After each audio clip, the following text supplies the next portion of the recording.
even all the photos that I sent you, like if you look at them all, like they all have a very similar lighting and editing style. Like if you point out someone's photo, for example, Mastermind, he's a famous Chicago photographer. If I see one photo and I don't know his no name on it, I'm like, oh, this is his work. Right. Everybody who is successful has a style.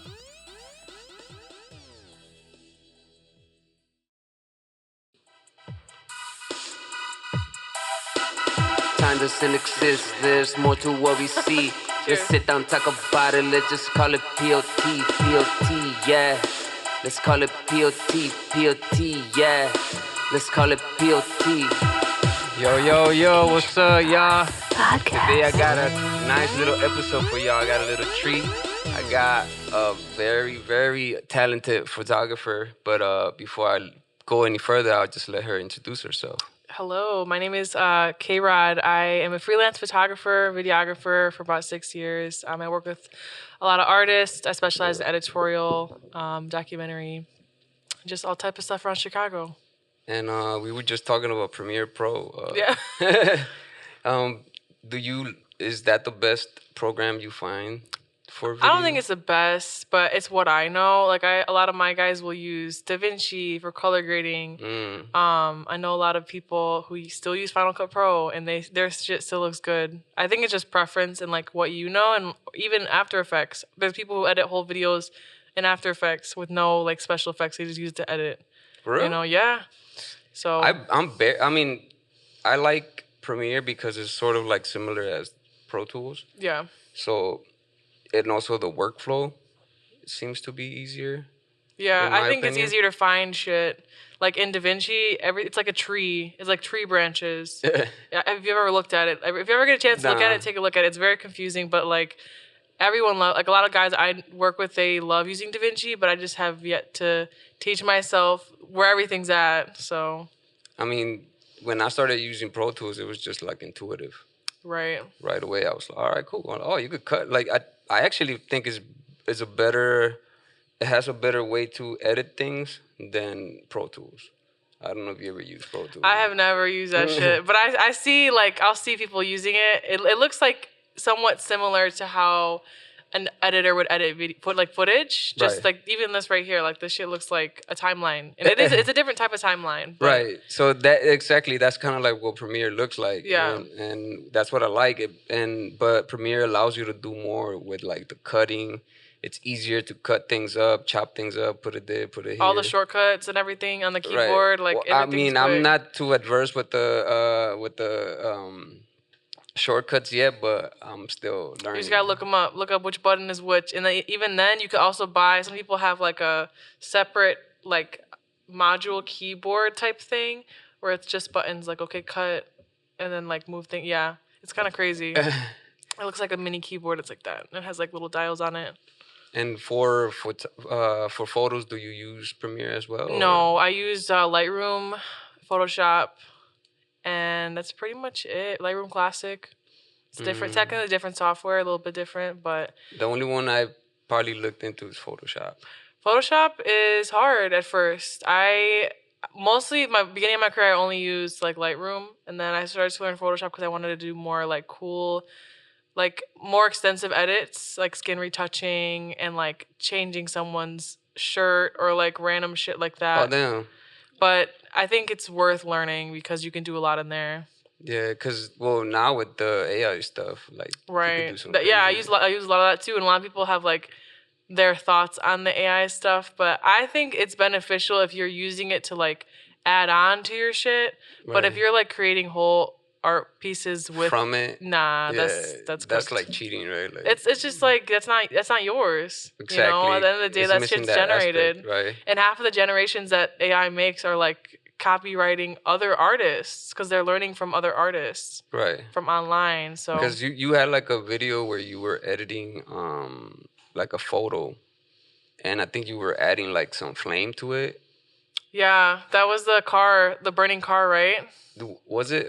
Or it might have been a candle. Oh yeah, the quinceañera. Yeah, something like that. And I think you were like, oh, check it out, I'm gonna pick a different one. Let me see. Yeah, And I was Everybody like, was I didn't even know. roasting me in the comments about that. Like, why wouldn't you just light the candle? It's like, bro, they don't want to light their quinceañera candle. Like, that's like a memento for them. You know, you Not don't only light that, that but shit. what if you mess it up? Right. You just don't like that shit. And I'm like, why are you being like, I'm going to just add it in post. Like, don't worry about it. But I think that, it is kind of controversial. A lot of people have their opinions, whatever. But as long as the computer don't stand up and start fighting me, like, that's when I'm going to start drawing the line with AI. But I mean, people are becoming dependent on it nowadays. yeah, low key, I tried doing something with ChatGPT on the way here. There's a trend going around where you get a photo of yourself now and a photo of yourself as a child, and then you tell AI to make a Polaroid picture of you two hugging each other. Oh shit! And my shit said we can't generate it. Like it was just Why? tweaking. I don't know. I'm gonna try it tomorrow because now I can't do it today. I need to I don't actually pay for ChatGPT, but some people can pay for it and like your generations will go faster. But yeah, I tried doing that. I'm gonna try tomorrow, see if it comes out. But there's like cute little stuff like that like I feel like my mom would like that as a gift. You know, like that's cute. I mean, my mom be doing stuff on Facebook, like right. You know what they do? Like all moms do. They do those when they make themselves look like a princess. I'm crying. I'm crying. And I'll be like, come on, mom. What's your superhero name? Type right, shit. That type of stuff. Yeah. But with you can't tell when someone's putting some good work into it, right? Yeah. Because you obviously, as you as the artist taking the picture, the way you see it, that angle you put into it. Because I find that crazy. I find it crazy that people could just pick up a camera, tell somebody to stand a certain way, and then they find this little. You said some.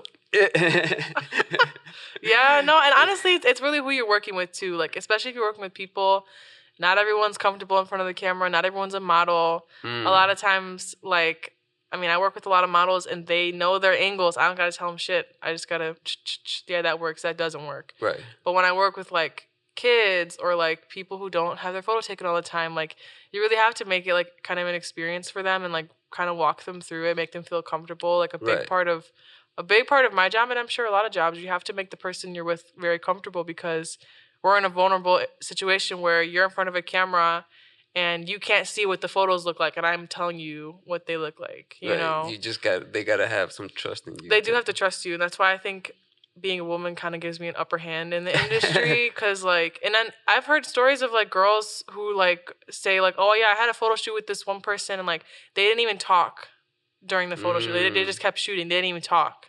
And I'm like, that's really weird. Because how are you gonna know what the photos look like, or how are you gonna know that like you have to give some type of criticism, good or bad, to let them know like what they're doing is working or not. Right, because it goes to that connection, right? You're having a connection with this person at that moment in time, and you picking those little moments in time when you finally like, right, and that's what makes it into art. Yeah, I find that crazy. Like all you're really doing is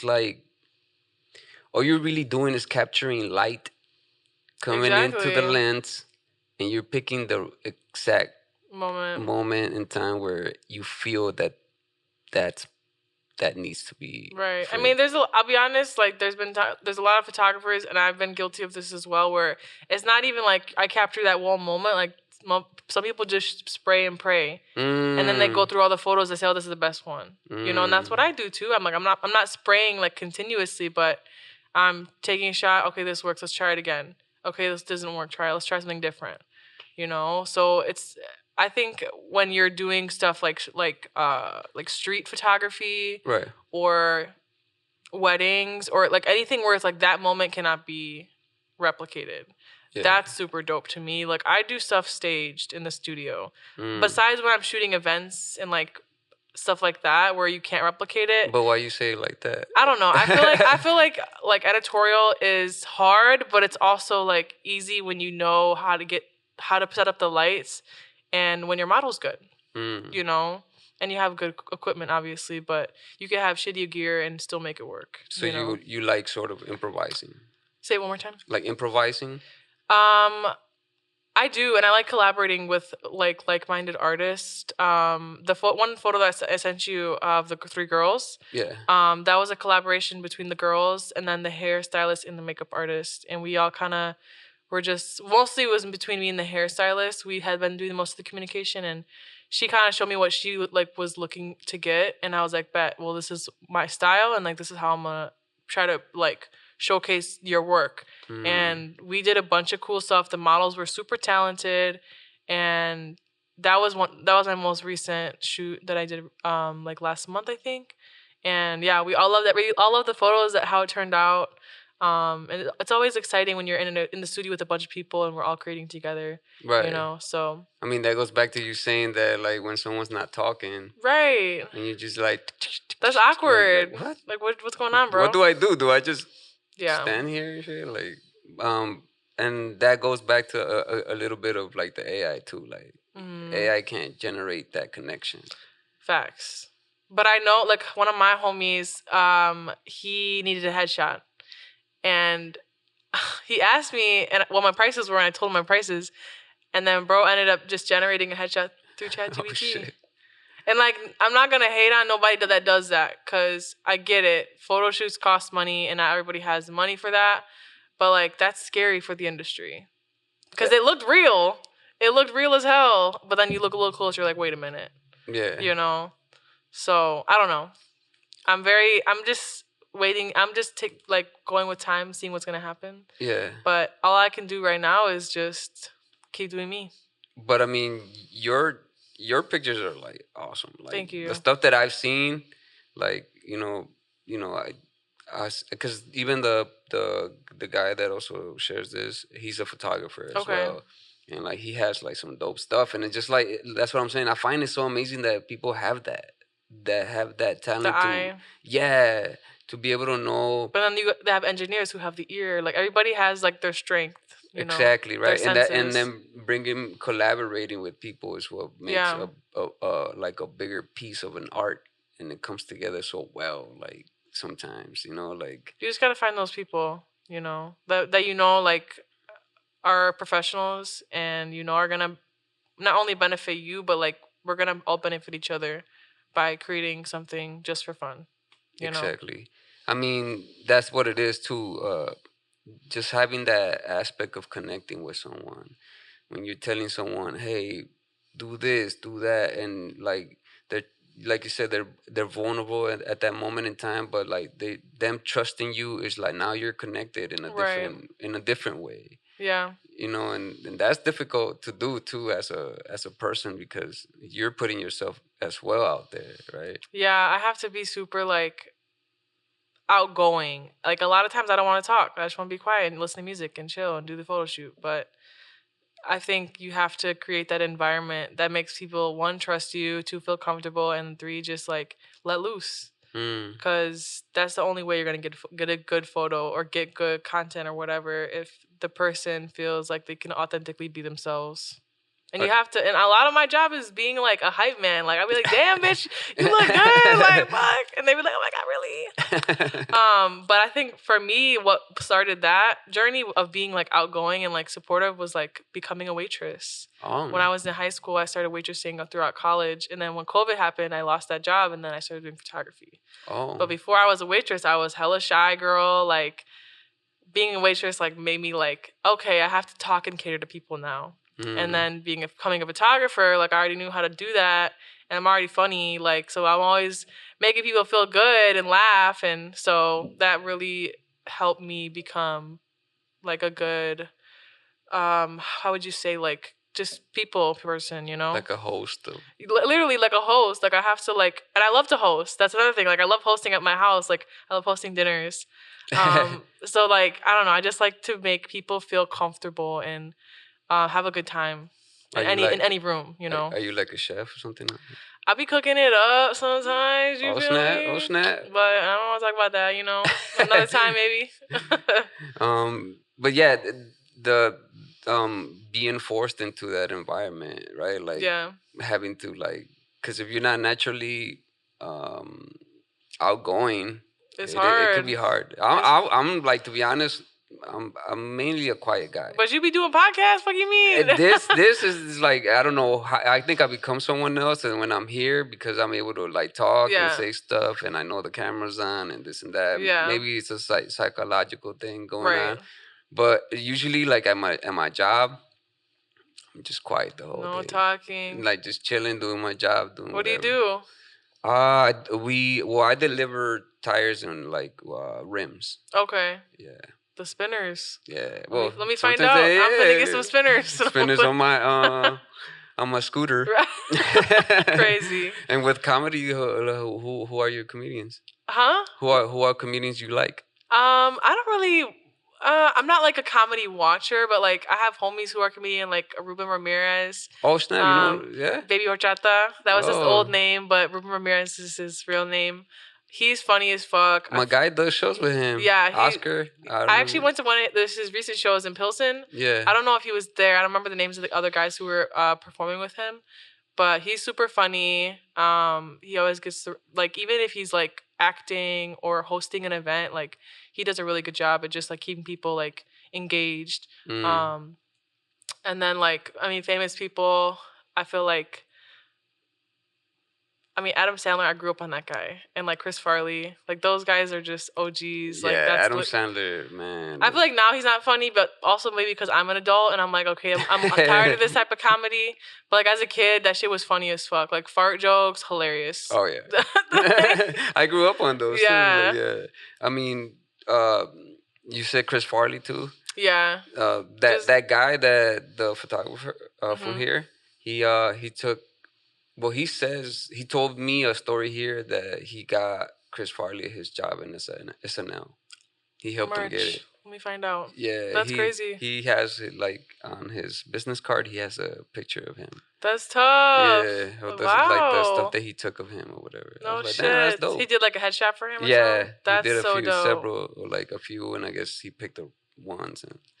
Which is crazy, right? Like like you said, when you just spray and stuff, and like having to go through all those to pick the right one. Like, what's that process like? Lightroom, especially if I shoot hella. Well, so if I'm doing editorial in the studio, I tether shoot. So I have the images on the computer, and the client can look at them. And then before they leave, I'm like, hey, pick out the photos you want edited. So they are doing it for me, basically. So I don't edit. I don't have to later then get on a call with... Sometimes I do get on a call with them later and go through it together if I couldn't tether that day. But most of the time I try to tether in studio and have them pick them out so I can just go home and start editing like the 10 photos that they picked out, you know? If it's an event, dude, I be going in Lightroom Classic and going, yep, nope. Like I go fast. It's easy to tell which ones. And a lot of times when I'm shooting... I'm already deleting the photos I know I'm not going to edit. Damn. If I have time up on the side, I'm like, okay, but this is out of focus. I'm not going to edit that shit. That just sounds like it takes so long. I'm programmed, bro. I am AI. I'm AI, bro. Don't play. Yeah. Okay, Rod. Right. No, I think I'd have a formula down now. But now that I'm starting to work with more companies, like as a hire on, they have different systems that they follow. So I'm trying to learn like other people's, and like it's always good to still learn because like if you think you know it all, like you're never gonna grow. So I'm always trying to stay a student and like learn from other people, even if their methods are not as effective. I think it's still good to know. But yeah, I've gotten it down to a method, like a formula where it doesn't kill my time. I mean, but that is like very true what you said. Like to always be open to learn. Yeah. Right, because if you like, sometimes we do get engulfed in our own stuff, and then like someone will have an opinion, and if you're not willing to take it, you might not learn from that opinion. I know plenty of people like that, and it's toxic. Like that's toxic. You can't possibly know everything what's right. And there's people all around like that. There's Republicans and Democrats who think they know everything about their side, but they're not willing to learn the other person's side. Which doesn't make sense, right? Because left wing, right wing. Can we just use both wings to fly somewhere and get something done? Metaphor, fuck you mean? You know what I mean? Right. Like I don't understand the separation of those things. Like we could talk about for hours for that, but like I just do not understand why there has to be some type of separation between government. Because people only care about themselves, the poor and the rich, or the dumb, because motherfuckers be dumb out here. But I think it's just people just want to care about themselves and their money and their rights, and everyone has their differences, and they find a way to hate each other. Which doesn't make sense, right? Because we're supposed to be just one country, and it's like, aren't we all supposed to just be helping each other out? And like using a metaphor, if you're in a studio, right, and you have 5 models, 3 photographers, some director or something. I don't know how it works in the studio. I'm just making it. And then someone's playing music or something. But if you guys are not talking to each other or like symbiotically like coming up with a plan, right, that event or that photo shoot's not gonna go well. Right. There always has to be pre-production involved. And I mean, my team, we make sure that every step of the way, there's pre-production, there's post-production, and then there's a shoot. And everything, as long as the pre-production is and the communication off rip is good, like everything is going to go smooth. Not everyone knows how to work like that, or not everyone knows how to work with a team, I will say. But when you work with a team, I feel like you're going to get more done. You're going to get more done and not break your back, because everyone's delegated work that they're assigned. And at the end of the day, everything gets done because someone is dedicating their time to that specific task. Exactly. And so like that's how you guys coming together. Like now, like let's expand that. Right. Now we're a big country. Right. Now we got a big photo shoot. Everything in a photo shoot. But I'm just saying though, right? Yeah. Like it's just so crazy that we're so separated by some dumbass things. Well, we're gonna have to learn one day, and hopefully that's not when it's too late. So. Well, I mean, it seems like it's almost too late. We have time. We have time still. I mean, really, my thing is global warming, and like that's what scares me the most. Like aliens, I'm not really that scared of aliens. I don't know about that. The rapture, I don't know about that. But maybe war, or like natural disasters. Like that shit's real. War, chemical war, and I'm scared of plastics. Plastic? Bro, what you drinking out of water bottle? Oh yeah, but it is crazy though, right? Yeah. Like how much we depend on all. That red 40. Yeah. The blue. What is it? Blue 4? Blue 9? Oh yeah. All those fake colors. But exactly, right? All this stuff that we're putting in our bodies and things like that is just. I am worried about the future generations. Yeah, all these iPad kids. Right. It's crazy. Like, you can't use your imagination anymore. I heard this. I don't remember where I heard this. I think I saw it. Like I read a quote or something that was like, we are spending a lot of our time consuming, and not just food, but like content. And like when we consume, like that's gonna eventually hurt us when we need to be the ones who are like creating. If we're not constantly creating, but we're constantly consuming, like there's never gonna be one, like I don't know how to say, like it's never gonna be you're never gonna be creative, I would say. Exactly. And I feel like if you're not creative, then where's your soul? And that's why I like talking to artists, right? Whether it's musicians or, like you, or like producers, right. Like just people that are creating. Because I feel like you think differently. I would say I think differently than some people. But I also, I have a lot of friends who are in medical school or who are doctors now. And, they think differently, too. But they think differently in, a different way, but it's still impressive. But they're not as creative. They're more strategic and I don't know. It's different.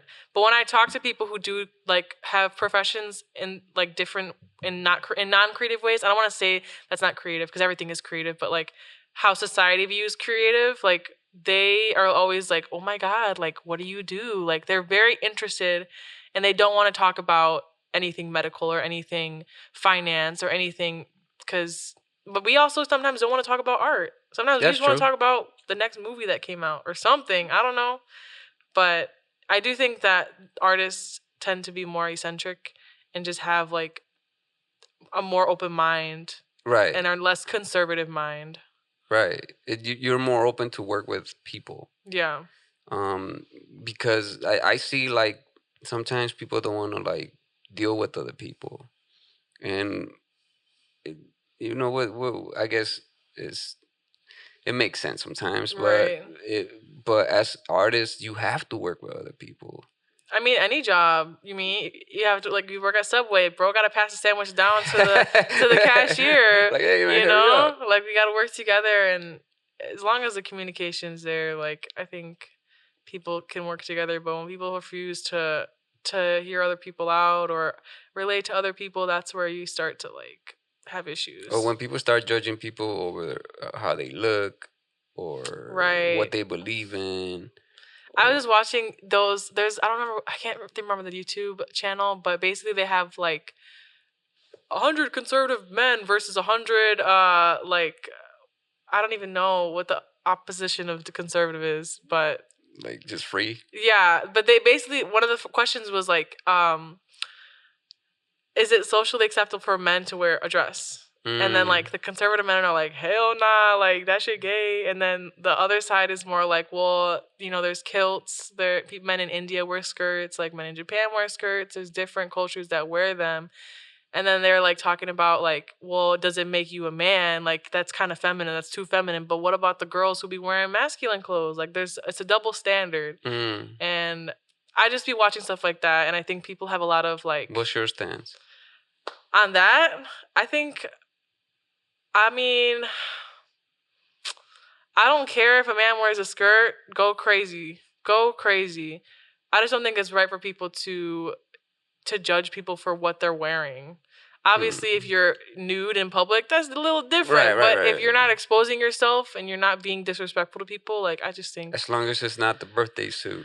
Yeah, then you're facing jail time, probably. But... yeah, I just think that's like hearing those different sides is very interesting. That's another thing. Like I listen to both sides and I hear them both out. You know, I'm not like, oh man, these motherfuckers gay. Right. Like, I mean, I think it's okay for anyone to be whatever they choose to be. Right. Just I just don't like it if someone tries to impose their ideas on me. Right. On some like Jehovah's Witness type shit. Or yeah, stuff like that, or you know, what have you, right? Because my ideas is just ideas. It's just my idea how I feel about something, a certain thing, and it doesn't make me right, but it doesn't make me wrong.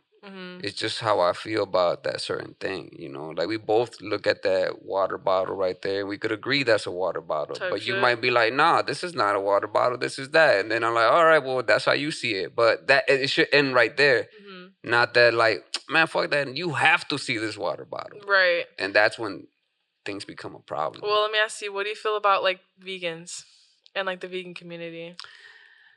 I mean, let them. You know, let them live. Let them live. But I mean, meat. Are you a meat eater? No. No, I'm not. Are you? What are you? So I've been vegan since I was 18 years old. Oh wow. But I was just curious because a lot of people have like a lot of hate towards vegans. I don't. Not even hate, but hate towards like the vegan activists, I will say, because a lot of times people are pushy and like, hey, you have to like meat is murder, da da da da. And that's cool. And there's a lot of other social injustice movements that are also on the same shit. Like, hey, like, you know, don't vote for bro ass or, you know, whatever the social movement is. And they're always going to push stuff down your throat so you hear them. But when you said that you don't like when people like to put their like influence impose, yeah. I was just curious on what you thought about like non-meat eaters. I don't think there's anything wrong with that. I mean, you know, it's just, again, going back to that, just don't, it'll be like me telling you, no, you have to eat meat. Type shit. My dad, literally. No. You know what I'm saying? My grandma be saying that shit. What are you doing? Like, hey, you gotta eat meat. Like, no, like it, that's when it becomes a problem. Like, yeah. But if you feel healthy because we're all different, right? Right. We do have share the same, we have the same organs and blah blah blah. But your dietary, so the way your system works could be different from mine. For sure. Right. So I mean, it's obviously working well for you, right? Like, you look great. Like, I'm a meat eater, but it doesn't change who you are or anything like that. I just don't like it when someone's like, oh, eating meat is this and that, and you're gonna get that and this, and like.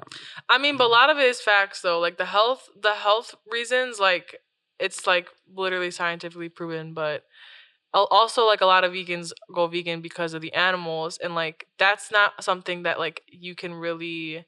Like a lot of people say they love animals, but like they're still kind of like paying for cruelty, and some people hear that and they get offended, and it's because they know it's wrong, But it really just depends, and even environmental reasons, like animal agriculture is one of the main causes of greenhouse gases. That I agree with. That I agree with. Like, they shouldn't be like farmings where they have like thousands of pigs. But they have to produce for the amount of people that are on this earth that eat meat, So it's they're trying to meet a demand, and by meeting that demand, the demand is coming from the amount of people buying the food. So at the end of the day, like, I guess the problem is corporations, right? Facts. And then they're poisoning our like the people who live in those areas too. And then there's poisoning the food. People, you see videos of people cutting into meat, and there's like parasites coming out. Yeah, I've been seeing videos like that. I'm like, that's fucked. Like, especially fish. I'm a vegan for sure. Especially fish. Like, fish has a lot of parasites, but like the people who live in the areas. That goes back to what you were saying about the global warming. Yeah. Stuff. We've been poisoning our oceans like for real crazy, and it's almost irreversible to where we're going. And then even the people who, there's a guy who's started the first vehicle with just water, or created a vehicle that can run on water that disappeared. Right, like all these people who are doing like groundbreaking scientific like technology to help benefit the Earth's longevity, like, are disappearing, probably getting killed or taken or tortured. I don't know. So it's fucked that the people running the show know that population control is necessary. It's necessary. It's necessary with food. It's necessary with this shit we intake with our minds, right? To keep us in the social. Not them listening type shit. That too. It's everything, because they rather keep us in a negative state. Right. If I don't want to sound controversial, but like if you're overweight or something, you end up feeling worse about yourself. 100%. Or you're just health wise you feel worse. Depressed. Now you put social media into it. Now you're seeing other people succeed, or someone's working out or some bullshit. Now you add to it. Right. And that's what they want. They want us to stay in that wave. That's why the more you consume, the lower vibration you're gonna have. Exactly. Because the more you move around, the more you do, your vibration, your thoughts is like, and that's when you create. That the creators are dying. That's what AI wants. Mm-hmm. They want everybody to be like the guys sitting in Wall-E. They was sitting in the that's one of my movies. The hover beds and shit. That movie's dope. That movie is dope. But it seems like it's gonna get there. Don't say that, bro. I mean, don't say that. What do you think? Maybe when we're dead and gone, but not now. You mean our generation? I don't think we're gonna see it in our lifetime. If it does happen, it will be long gone. But I guess if people do end up going to Mars and bullshit like that, that's how they're gonna look. Like, they might. That's the only think way. They already went up there or something. They're trying to send people or the moon. Up there. I don't know. Like, but I mean, because we're not made. We are not made to leave this earth. You don't know that? Some people believe that humans basically are aliens and monkeys that had sex and made humans.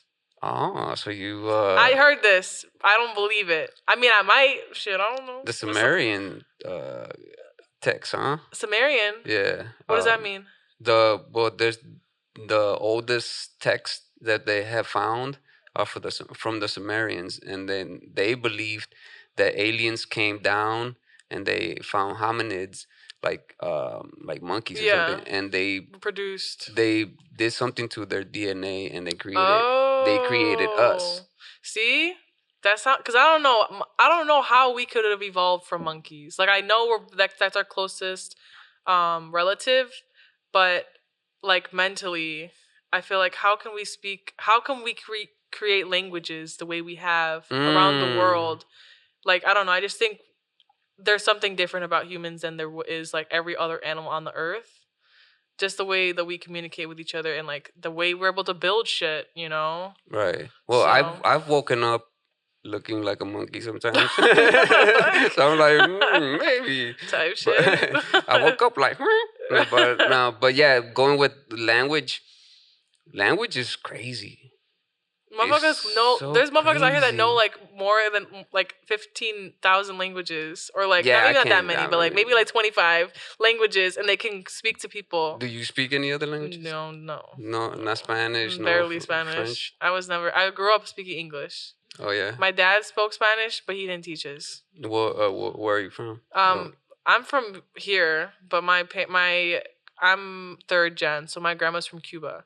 Cuba. And then my other side is Polish and Irish. Oh. So, but I'm third gen, so my dad was born here. Oh, nice. Yeah, well, I mean, I speak Spanish and English Mm-hmm. and a little bit of French. Okay, French. Je parle français. Period. I've been to France. It was nice, yeah. Tu parles français? No. Ah. No, I don't. Sorry. That's, But that's all I know, by the way. Baguette. Baguette. Le yummy? I don't know. But it language is so crazy. It is amazing that we were able to develop. I mean, I believe that there's a universal language we all speak. Even That's animals. Art or love? Love. And hate. Love. Love and hate. Because love, you could feel love. But you can feel hate. And that too. It's so crazy that you could feel people's vibes. You ever walk into a room and you're like, damn, motherfuckers just got in an argument, or someone's crying, Something's happening. Something but just by feeling it. What is that, right? That's our one of our senses. But that's something that we're losing through this shit. And like that's been proven. Like they say as kids, I don't know if you believe in like ghosts or like other. I believe in energies and things. There's the clairs, clairvoyance, clairaudience, clairsentience, and clairgusto or some shit. They're basically your senses. Oh. So clairvoyance is like or clairaudience. I'll start with that. Is like being able to hear things. Oh. So when artists who have a good ear, like they're clairaudient. Oh. But even then, like hearing things that aren't there, like a lot of mediums can like hear ghosts, people talking in their ears, and then there's the senses. I think it's clairvoyance when you can feel. So when you walk into a room and you can just feel the energy. Like people are more sentient and they can like they have a stronger connection to their emotions. There's a bunch of them. I don't remember exactly how everything goes, but when you're a child, you have like a very strong senses. But once we start consuming and being by low vibrational shit, looking at iPads, you kind of lose that. That's facts, 100%. That is 100%. When you're younger, you're so detached from worries, from life itself, that you're more open, you see things different, you're like more lovable, you accept everyone, and then life comes in. Right.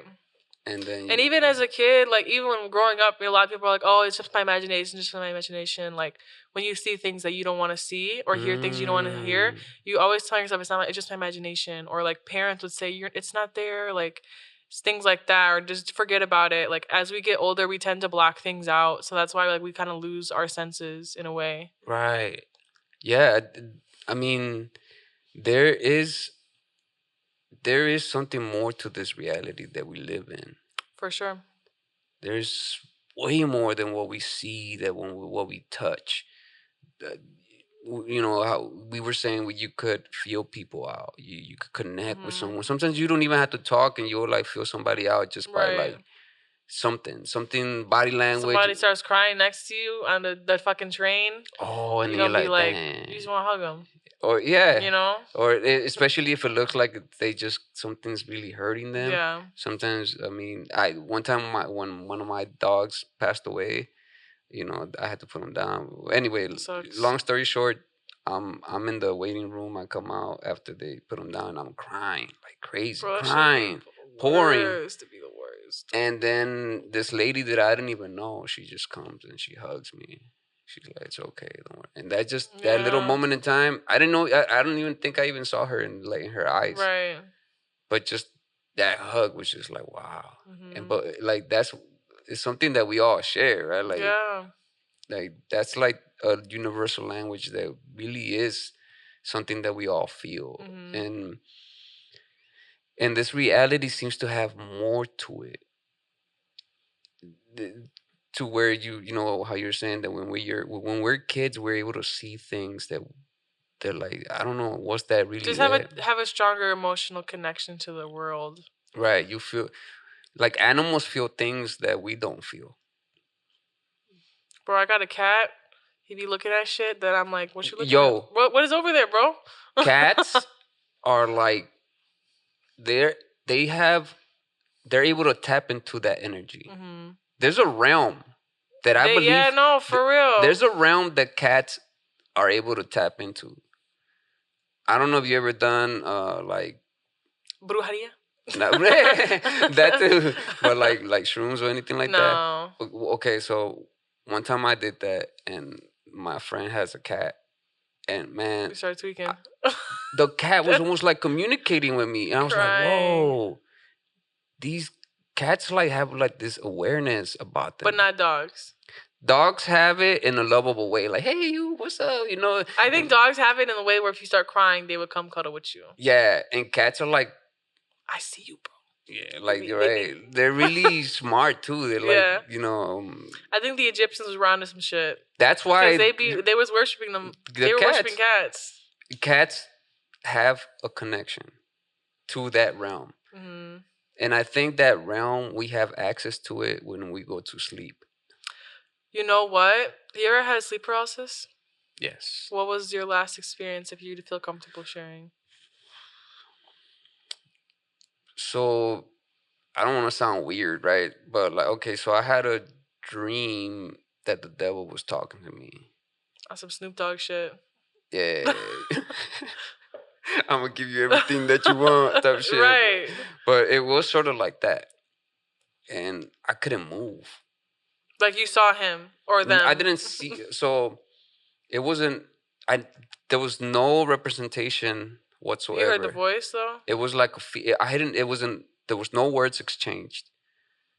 It was just a feeling? It was just a feeling of something that was there, that was powerful, that was negative, that was just trying to like keep me, whatever. But it was still communicating with me. There was no like dark shadow figure, nothing. You just felt an emotion. I just felt like I couldn't move, and all I could see is like a hue of reddish. It was fucking the Nine-Tails Fox from fucking Naruto. What are your thoughts on that? I've had sleep paralysis. Like, there's 2 times I can specifically, like, my last 2 times I've had it. I haven't had it in, like, probably over a year. But the last time I had it, I was in my old apartment, and I had just moved in. My bed was on the floor, and I had, like, 8 locks on that bitch. Like, it was an older house, and it had hella locks on it. So I was in bed, and I wake up, I'm stuck. You know, you're always stuck just laying there. And I'm like, fuck, I'm stuck. And I can see, and every time I'm having sleep paralysis, my vision is not here. It's like right here. So I can like see, I look down and I see my whole body. I see my head too. I'm not like in my head. I'm like above my head. Like above, like looking down. Yeah, I'm like looking at my body. Whoa. And I look up at my feet and I hear all the locks open.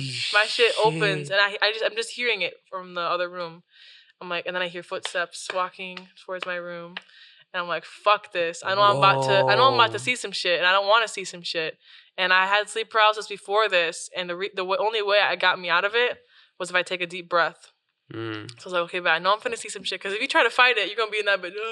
Did you know? Like, Did you know you were sleeping? I knew what it was. Okay. So I took a deep breath. My phone rings and I wake up. And it's a scam likely. And that happened the last time. The last time too, the scam likely call when I took every time, I don't know why, every time I take a deep breath in and breathe out from the sleep paralysis, my phone starts to ring and I wake up. Every time. That's so crazy. It's crazy. So I don't know how to explain that shit. That's so But I just crazy. know next time I get into that, I know how to get out of it. And I think the breath work is really, really powerful. Have you ever had a lucid dream? Yeah, but I usually wake up pretty fast because I'm like, bet, let's start flying, and then I'm like, I wake. Holy shit! Are you serious? I've had like two, 3 times, and then I start flying, and then like I wake up. Yo, you're not bullshitting me? No, I've flown in the dream before. Yeah. So okay, hold on. So you've had a dream, realized it's a lucid dream. You want to know how to do it? Next time if you have a dream, look at your phone in the dream. Just look at your phone. Oh, like. And the time is gonna be gibberish. Your fucking screensaver is not gonna be what your screensaver is. It's gonna be not. You're gonna be, this is not right. Then you're gonna be like, this is a fucking dream. No, the reason why I'm asking is I thought I was the only person doing that. Flying? No, like being aware. Cause, no, a lot of people do that. Cause like that's just crazy. You saying that it's so crazy because I've had dreams where I know, like I don't know where I'm like, this is a dream. Yeah. This is a dream. This shit's cap. Check this out. And then I start punching everybody. Yo, are you serious? Holy, I thought I was the only person. Nah. Because as soon as I become aware in the dream, I start just like wilding. No, I become like Neo. Like that's it. I'm in the Matrix. This is the Matrix. I'm about to take off. I'll like fly. I wouldn't even be scared. I'm scared of heights. Right. But I'll be flying, looking down and shit. Like, right, because you know it's not real. But what is that? What is that realm? I don't know. It's our subconscious. Because a lot of the dreams that I have, you know what's crazy? A lot of the dreams that I have had in the past come true, like years later. Or like I'm living this again. Okay. So I don't know. I don't know. I've never met you before. No. But you saying stuff that I thought I was crazy when I told people. It's normal. People, this is like proven. Like my sister, she has a lot of dreams too, and she had a dream about COVID before COVID even happened. Oh shit! And she'll tell me like her dreams. Are you serious? Yeah, she had a dream about COVID, like getting a pandemic, and that motherfucker happened. You know. That's so crazy. So that's why I think everyone should write down their dreams because you never know like what's gonna come true or what's gonna happen in life. What's your thoughts on time? Man, I don't have thoughts on time. I just know I'll be on a schedule. But okay, so I don't believe in time, right? I don't think there's such a thing as time. We live in infinity, for sure, and it's always the only thing we do experience is the present, like right now, you and me right now, this and that. So in dreams, that doesn't play out. In dreams, in that realm, in that outside realm. Because you be going to sleep. Sorry to interrupt you, but you ever go to sleep and then you wake up and it's morning, like 2 seconds. And you're like, what the fuck? It's different, but sorry, go on. But that's what Einstein was talking about. Time is relative. Right. You know, it's relative to you, to how you perceive it. You know, some people are like, oh man, that went so slow. And the other, man, that was fast. Right. And this is the same. We just experienced the same time. We are here kicking it with the homies. Time goes fast. Fast. You're in school. That shit time takes forever. Time flies when you're having fun, right? Right. And that's also what they say about when you're in a routine and all you do is live in a routine, your time goes faster and you get older faster. No, for real though. And I've been experiencing that recently. Like I feel like my life I'm growing up very fast, but I'm also, and I feel like I don't have a routine in my life. Like I don't have a 9 to 5. I go with the flow. You know, I'm freelance, so but I still feel like I'm growing up fast. It's scary. I'm scared. But that is all like relativity, right? Yeah. And when we go into those dream worlds, you're able to see the future or even go to the past. And that's like crazy to me. Like, how the fuck does that happen? Someone's gonna crack the code.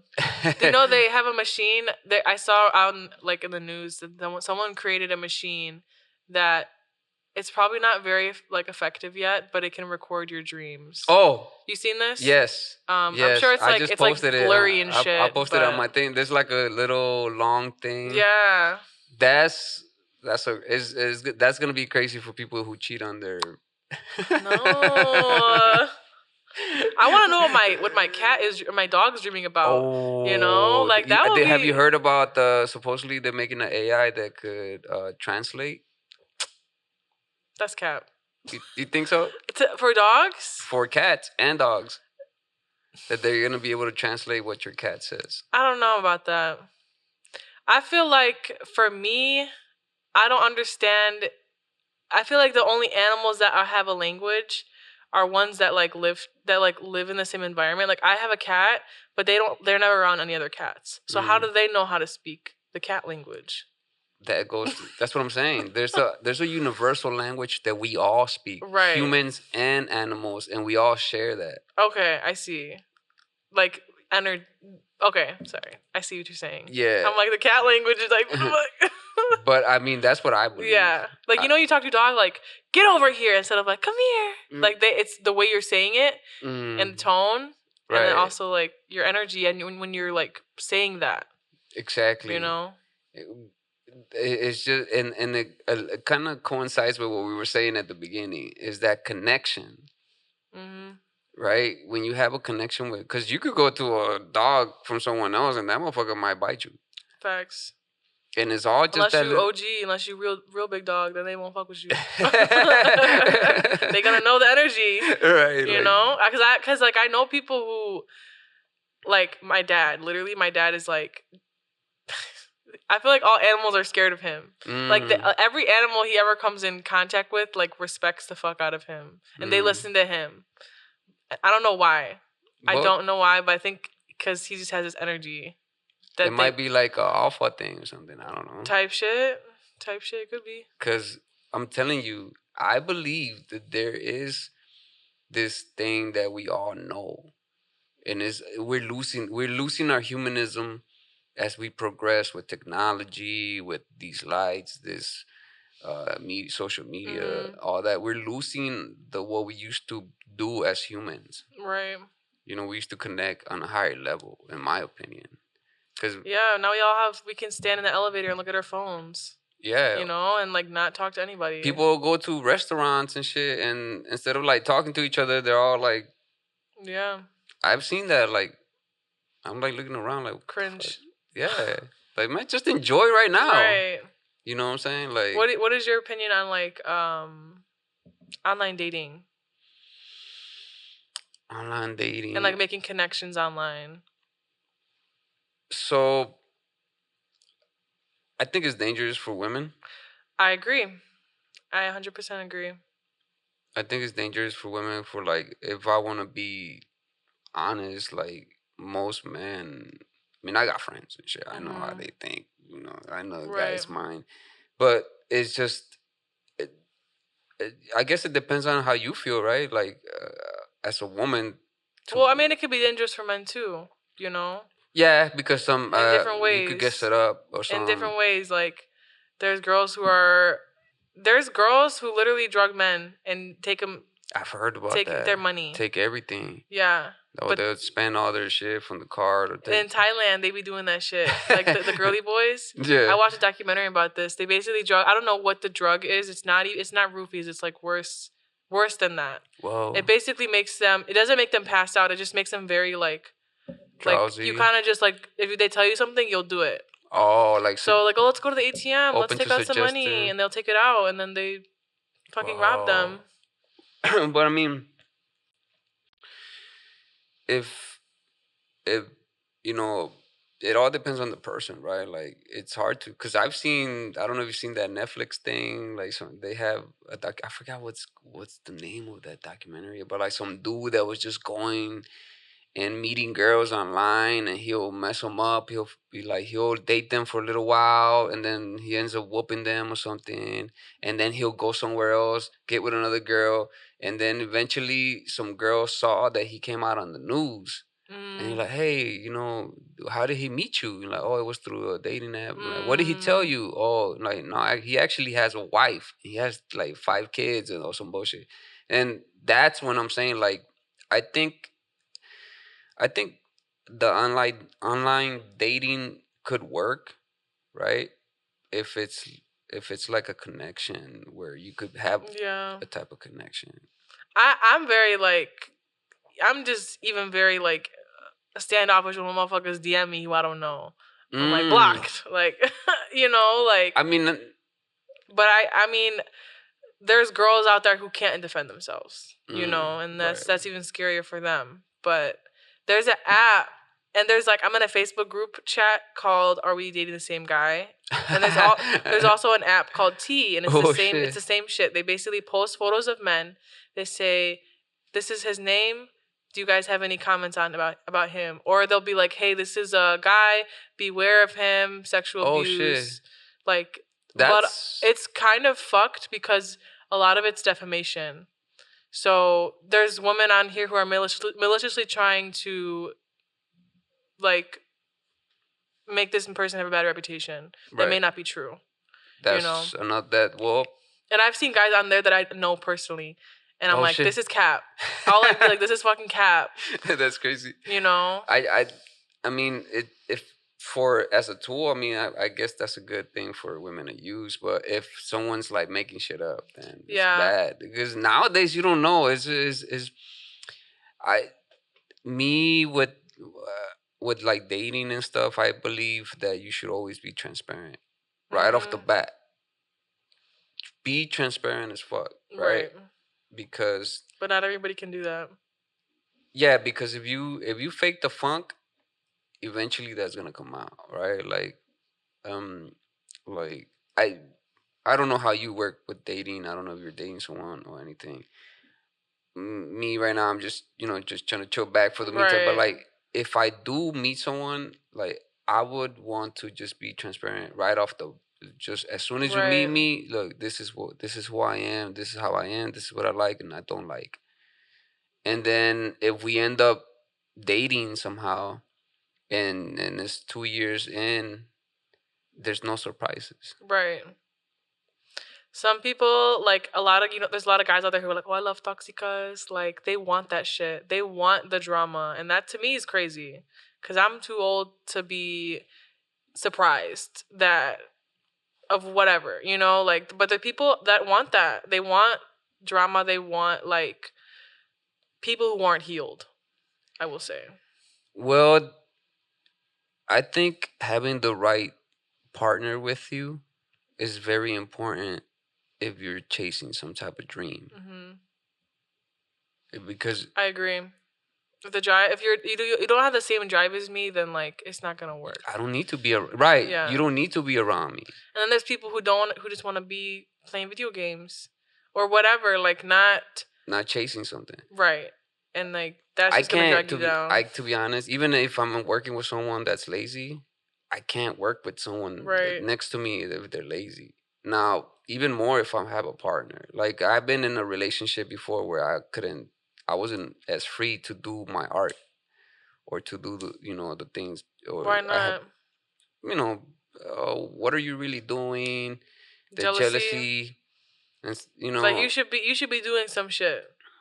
You should be doing something for yourself. I was just talking to my homie about this, and because basically the relationship that they are in, like their partner doesn't, like, they don't have anything outside of their job and him.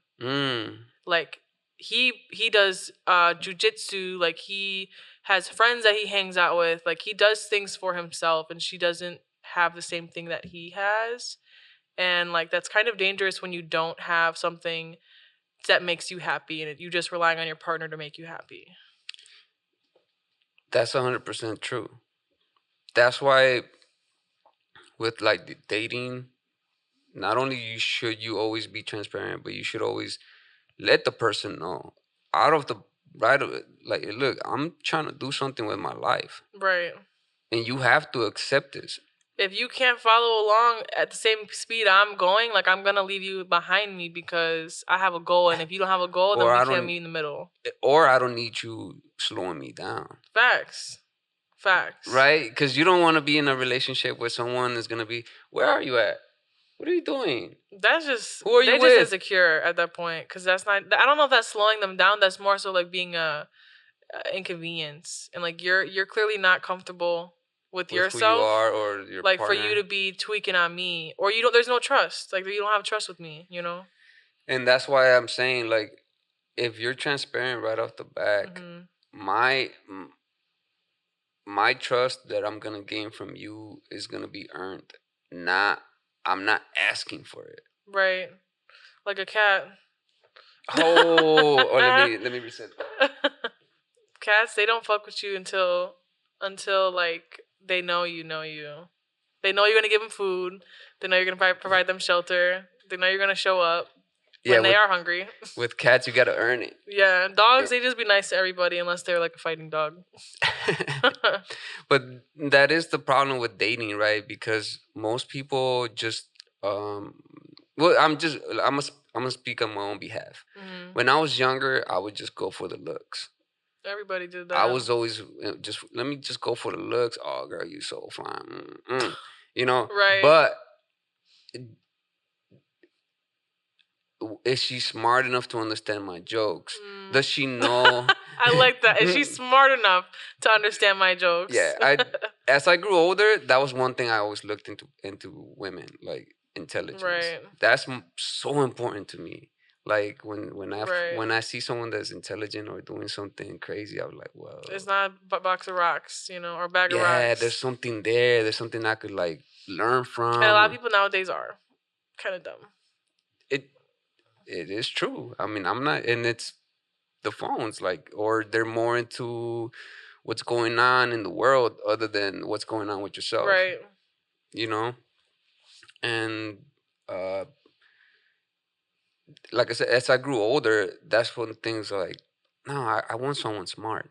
I want someone that's gonna allow me to follow my dreams and allow me to do and let me expand. And all I gotta do is let her expand. Right. I'm gonna go do my stuff, you go do your stuff, and then let's meet when we need each other. Because we're human. We all need love. We all need some type of touch. Right. But then there's people who are like asexual. Okay. You know what yeah, I'm saying? I mean, I don't know. Is that even human though? I don't know. Would you consider yourself that? No. I mean, no. I don't think so. It would. See, that's what I'm saying. Like, a part of being human is needing touch. That's fair. I don't think that's a part of necessarily being human. I just think that's a part of like having like relationships, I would say, maybe. That intimacy. Yeah. I don't think touch is necessarily necessary, but I think it's the highest degree in my opinion. Right. I think just connection period is good to have. Okay. So yeah, that's like step one. Yeah. But I'm not a hugger. Like I don't like, a lot of my friends are huggers and I'm just like I'm not a big hugger. You do the tap? Yeah, I do the awkward hugs. I didn't grow up hugging. Like my family we were huggers, but like we weren't like, oh my God. I don't know. I just didn't really grow up hugging a lot of people. I was more of like the, what's up? Like, what's up, bro? Like, what we gonna do? Yeah, so like, but there's people like that, or there's people like when I went to France, bro. Everybody's trying to kiss you on the cheek. I was like, what the fuck? I don't even know you. But like, that's their custom, you know, and like, right. It's just humans are cool. Humans are interesting. Yeah, and you know, so I guess the answer to the online dating is, I've tried it before. You know, I just didn't like it. It was too shallow. It made me shallow. Yeah, it's it low made key. Me shallow. It low key reminds me of Facebook Marketplace. Because then you'd be like, I'm gonna contact the seller real quick. Like, You're just shopping, literally. You're literally shopping. It's pretty much what you're doing, and then you have so many options that you might miss out on someone that might have been. No, that's facts. That's facts. But like, we're not. It's impossible for us to communicate with that many people in the real world. Like, you know what I'm saying? Like, it's too accessible. Like, the fact that that's so accessible, like, no, no, no, yes, no, like, that's too accessible. And, like, that's overconsumption in a way. It's artificial, and it creates this thought or this something in you, but you're like, you really are shopping. It's fucked. I want this. It's fucked. It's crazy. But with photography, how long have you been doing it? So I started studying film in high school, and then I went to college, dropped out when COVID started. So I really was studying film. I wasn't studying. Took a photography class here and there, but I was studying film. Photography, I just kind of learned along with it because I'm already have a camera in my hands, and I learned how to use strobes. When COVID started, that's when I started freelancing, and I met a studio, worked with them for a few years, and then I got my own space with two of my business partners, and I've been shooting since 2018. Like, I would say I started studying like 2015, and then started freelancing COVID, and then now I'm here. It's almost 10 years. Yeah. Whoa. So, but it wasn't my full-time job till COVID. So, like, when would you say you made it like a career type of thing? COVID is when I started making it my income. Like, that's my sole income. Right. But I was doing like little gigs here and there when I was in college and in high school. When I was in high school, I was doing like little gigs for like my friends' senior photos. I was like, give me like $50, I got you. Like, it was like little shit. Like, I didn't know how to make it like very lucrative at that point. And then I met the studio. They kind of showed me how they do it, and then I was like, bet. So it was a journey, meeting a lot of people, meeting a lot of mentors, and like mentors as in like my friend can be a mentor. Like, K Sound is a mentor to me because like she's exactly what I want to be as like a woman in the industry. You know, she's doing her shit. Like, I'm gonna be doing my shit too because she's doing it too. Right. You have to have those people around you because you want to be the people. What do they say? Like, you are what you are surrounded with. Yeah. So I'm constantly surround myself with people who like I admire. Right. You know. Right. So I always found mentorship in like people who I like really, really loved what they were doing in their professional careers. Even if they didn't do photography, if they did real estate, or as long as they were like motivated people, that's what I wanted to be around. Yeah, because you do seem to already be sort of like a master of this. Thank you. Especially because seeing your art, it speaks for itself, and it's just so weird that with one picture you could say so much. Yeah. That's just so crazy. A picture says 1,000 words. It's so crazy, right? Like, and you telling me like, oh, I just sometimes and I gotta go through all of them, you know what I'm saying? So the fact that now you're like, you got yourself to a point where you have it so down packed that you like moving. And I'm still learning. Like, I feel like a lot of people will clock me, be like, there's a better way to do that, or like, there's a million ways to do everything. And I think as long as you find your style, like being an artist, I think finding your style is the most important part, because if you are shooting, making music, writing songs like the next person, like there's no one's gonna want to book you because you need to stand out to make it in the industry. That's so true. Anytime someone's like, how did you get where you are today, the first thing I say is I found my style. I found how I like, because if you see a photo, that's very important. Even all the photos I sent you, like if you look at them all, like they all have a very similar lighting and editing style. Like, if you point out someone's photo, for example, Mastermind, he's a famous Chicago photographer. If I see one photo and I don't know his no name on it, I'm like, oh, this is his work. Right. Everybody who is successful has a style. Banksy. You know Banksy when you see him on the street, or like his work. Like every artist. Whoa. That is so 100% True. K-Sound. I'll be hearing her shit. You know it's her. You know? That is so true. What you just said. If you're successful, you're gonna have your own style. That is so true. I hope people really listen to that one. That's something that I've never thought about, because authenticity is where the juice is at. Mm-hmm. It is like you could hear somebody do a riff on a guitar and it's like, oh, that's Jimi Hendrix. Right.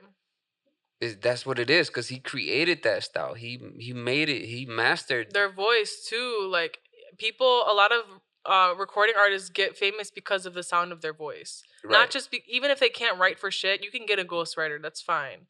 But the way your voice sounds, like that's what like a lot of people, because they sound unique. Nobody sounds like Beyonce. Nobody sounds like Cardi B. Nobody sounds like Drake.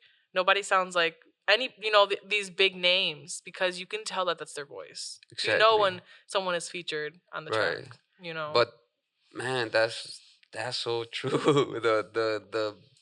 the when someone, even with drummers, even though it's the same drum, same drumsticks, but it's just someone's hands doing the rhythm, ta ta ta ta, and you know that's them. Right.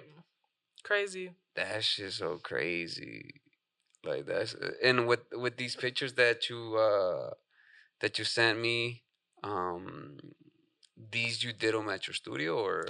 I had to pull them up. Hold on. Hold on. Well, I'll put them right here. Okay, bet. Thank you. Because I'm like, I gotta know which one you're talking about. So go to the one on the bottom one, or actually whatever one you want to go to. Yeah. So that was at my studio. Okay. This is so dope. That was 2 lights. One was up top like Yeah. this, and the other one was behind him, lighting his giving him a rim light. And then I had a little hand foggy machine behind his head. Oh, okay. And I just had him scream. That looks so dope. And it took a few times to get that shot. I told him to scream, and he did. I'm like, it didn't look that real. And I'm like, do it again, but flex all your upper body. Was this one of those sprays? Huh? Did you spray this one, or just one? This we did it a few times, and I told him, I'm like, you need to tense up your entire body to make it look like he's, because the whole album, we took the photo, and he was like, that's the one.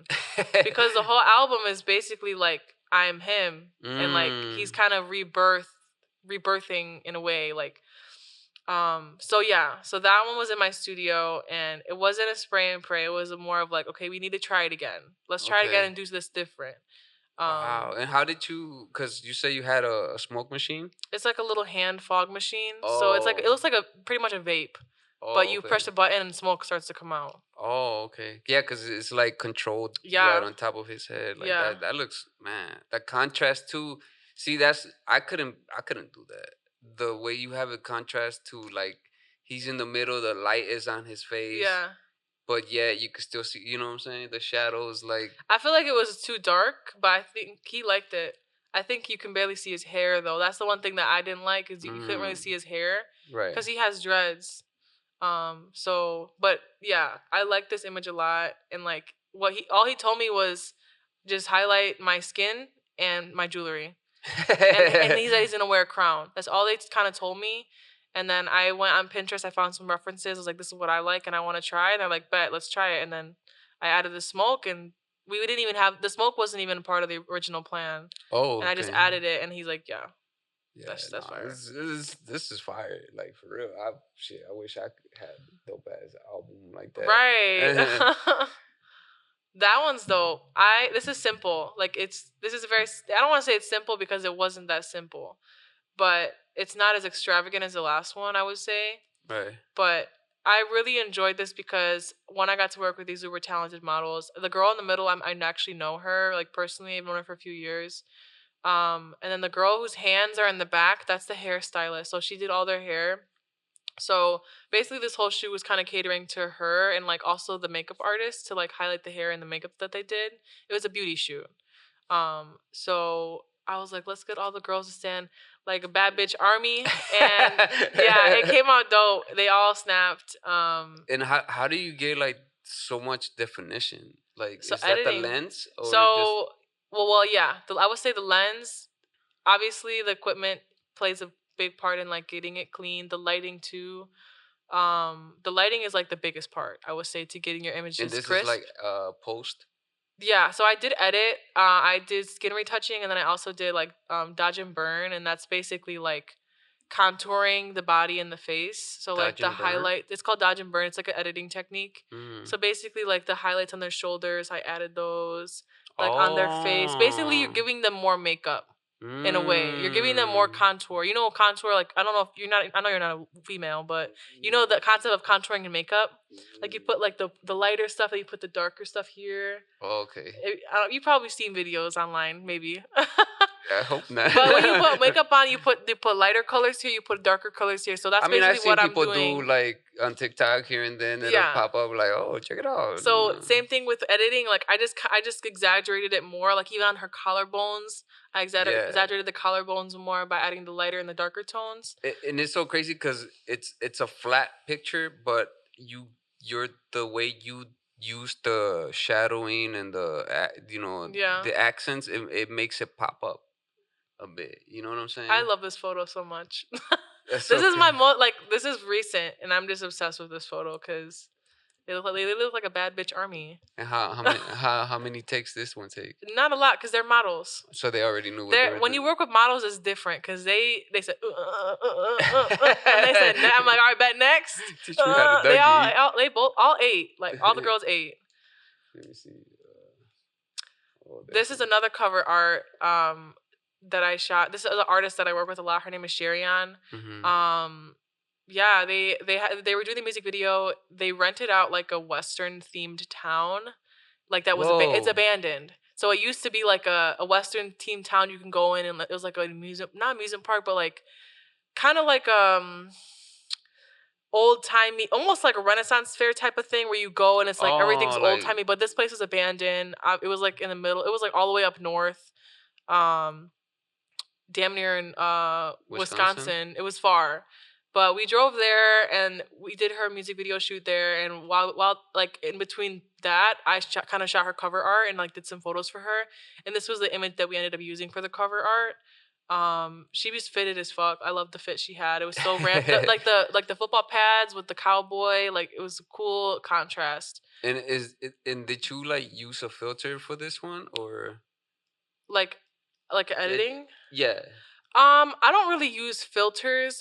Honestly, I try to keep my colors as natural as possible. Or I guess that's my question. Yeah, I did color correct. I would say I wouldn't say I add a filter. I usually do everything manually. Mm-hmm. Some people have presets. I used to do that, but like I noticed like even if I had the presets, it would work for one photo, but like the rest of the photos it wouldn't work for. Yeah. So I would just kind of unless I'm shooting an event, like then I do add a preset because everything's in it could like.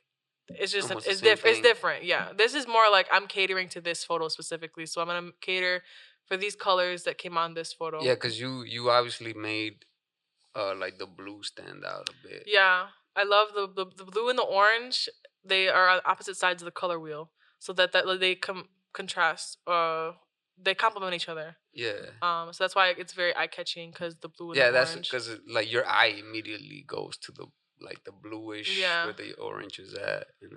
But yeah, this was fun. Those are the little barn doors they had. I had a light in front of her and then a light actually, I don't think I had a light behind her. I think that was like the light coming from the bar because she has like a little orangey cast on her cheek on the right side. Did you have like a crazy setup for this or? It was literally one light. Wow. It was one light, one speed strobe like that. It was one of those. Oh snap. So I use strobes and they're wireless. I usually use one or two. I use two now, more recent. Like the one photo at the end that we'll see, that was 2 lights. I might need some of those links. Yeah, I got you. I'll put you on. Yeah, cause But yeah, this one was we'll speak fun. about that later. But yeah, that's again, you could see how your coloring and stuff like that. I go in if I take a picture of something. I don't even know if I do color correction that much. I'll use a filter. Yeah, the filters, because the filters are easy. Like you just throw them on there. But I really want to cater to like each image. But even like just the 3 images that you've seen just now, like can you kind of tell that was by the same artist? Yeah, because you could see what I feel your stylist is being able to get the dimensions. That's a first. I'll take it. Because I never heard that. Yeah. With the other one, the way you made the girls. yeah. Oh. This one too. This is a girl I used to work with, and I wanted to do a track photo shoot. I actually reached out to another girl, and she goes, honestly, like I don't be running like that. This girl does though. So she sent me her information, and I actually knew her too. And we went to Chicago Hope Academy, and we snuck in. But like she also was a student there. Okay. So when the security came, they saw it was her, and they're like, "Oh, y'all good? Like it's fine." So we jumped the fence, and and actually, you know, it's crazy. The lights and the stadium, those are not there. That's AI. You added that? That's AI. So I added the stadium with AI, and then it added one light, and then I copied and pasted the light, and then I added brighter lights. So a lot of it is AI. The smoke was there, but I added more smoke with one of my brushes that I have. Are you serious? Yeah, dude. So I've been using AI. I've been using AI. But she was there. I had two lights. One light was red coming from the side, and then the regular light, the key light, was coming from up above to her side. That's so crazy. There was only one light. Two. Two. You see how there's red on the side of her face? Uh-huh. That's another light with a gel on it. But the ones that you added, I'm saying. Oh yeah, those are fake. The ones in the background are fake. I would not be able to tell because even you added on the bleachers or whatever that is, like the stadium lights. The stadium, yeah. Like, but you see how the light is. How it's glowing? Yeah. Because I drew in, like I used like a brush that had like a fade. It faded out. And I just added white, and it looks like lights. And it looks like it's actually shining off of that. So yeah, I have brushes that look like light rays. Are you serious? Like they look, you know, when you see like a watch and it's gleaming, there's a little light on it. I have brushes that look like that. Are you serious? So you could do that nowadays with. Wow. Photoshop is that shit. Wow, I did not know. That's so crazy. That's so crazy. Oh, okay. And yeah, it's Taylor Bennett. This one was like we had a vision for the cover, and then like I did my thing. Basically, like I did the shots that we know we wanted to get, and then like I just like went wide and went close up, and I was just playing around, and we went through the photos, and he was like, "Wait, this is the cover." Out of all the shots that we did, like the ones that like I just freestyled on, he wanted for the cover. So, and I agree because I think this is the most eye-catching shot out of the bunch. It's just like you want to listen to it. And honestly, that's another thing. Working with artists, the cover art plays a big part in getting not royalties, streams. Streams, right? Like, and that's why I'm like, you got to purchase the copyright when you do cover art, because at that point, I'm helping you make profit. Even though it's not a lot, I know the fucking streams don't pay a lot of money, but like everyone who, not just the engineers and the producers, like the photographer too, or the graphic designer. That's like I'm helping fund this musician. It is true, because this you see this on Spotify, you're like, all right, cool, let me see. And then yeah. Or you ever seen dope ass cover art? So you listen to the song like, this shit trash. What the fuck, you know? But that photographer snapped, or that artist snapped, and because it caught your eye, right? Because everybody's attention spans, bro. Right. Maybe, pretty colors. You know exactly. and this one that you have to do too much. Like, dude, not at all. This was like off camera. I did dodge and burn his skin a little bit, and I retouched his skin, but like. And I maybe made it a little bit more warped, so it was kind of more of like a fisheye. That's what I kind of like see, because that's what I'm saying. That's what I my critique would be, not critique, but like my compliment will be that you're able to get dimensions. Mm-hmm. Dimensions is crazy. Like I'm still kind of confused. What do you mean by that? Well, some pictures. So let me see. Let me go back to the other one where I was saying. Because this one looks flat to me. This image looks flat compared to the one of the girls. This one, yeah, right. So I feel like I can slide between them. Like, you know, like there's like 3D effect. Exactly. And that's what I'm saying. Like, it seems like you're pretty good at that, at like extending the shadows or something. I don't know what it Yeah. is. I don't even with this one too. Like it the door and like it just the door extends out and then she's like in the back almost. Yeah, horse in the back. I would say, like, if I had to describe my work, I would say bold, colorful, and emotional. Oh, Those are the 3 words that well, I the would emotional use. is like that first one, Yeah, the album cover one, right. right? Especially that first one, yeah. That one was emotional. Right. Yeah, because you could like it was like a moment in time. That's why I was like, bro, we got to do it again because I don't feel something yet. I was like, you need to like tense your whole body up to get the shot. So and like you see it. It like yeah, you somehow, some way you captured it. And let me see, what was this one? yeah. So this is 2 lights. So there's a light on her face up above, and then there's a light on the side of her. You see how her arm is super bright? Yeah. Because it was on the other side, trying to mimic the sunlight. Because the sun was going down. But I wanted it to be more exaggerated. This is an album cover I literally shot last week. Oh snap! So and that song's not out yet. Whoa. But What's her name? Tiana. Tiana. And she's like gospel, R&B, Afrobeat type of vibe. She's super sweet girl. We have fun. It was we did it in the woods. This is actually the scene. This is not edited. Are you serious? Yeah, she sat on a tree. It looks like fake, right? No? I mean a bit the background. Yeah, but this is really the scene. But it's really there, like it's really how I should have took I think she took BTS, but this was really found a tree that was leaning over. She sat where was on this it. at? Bolingbrook. Bro? Yeah, I went to Bolingbrook as a park, like a park reserve or some shit over there. We went to Wabanzi. We were right by Wabanzi High School, so it was like behind the football field. They have like a little park over there. And we just went on a little path and we found that tree.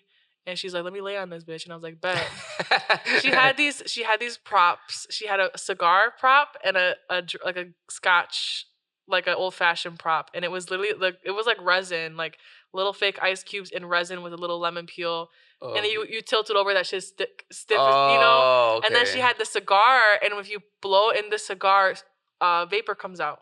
So I'm like, dude, where the fuck you get this shit? Like, this is cute. Like, so she had, and the whole thing was like, she's giving up all these, she's giving up the smoking, like, what is it called? The sins? I guess it's a sin? Yeah. She's like giving up these, and that's what the whole album was about. So that's why she wanted to be smoking in it.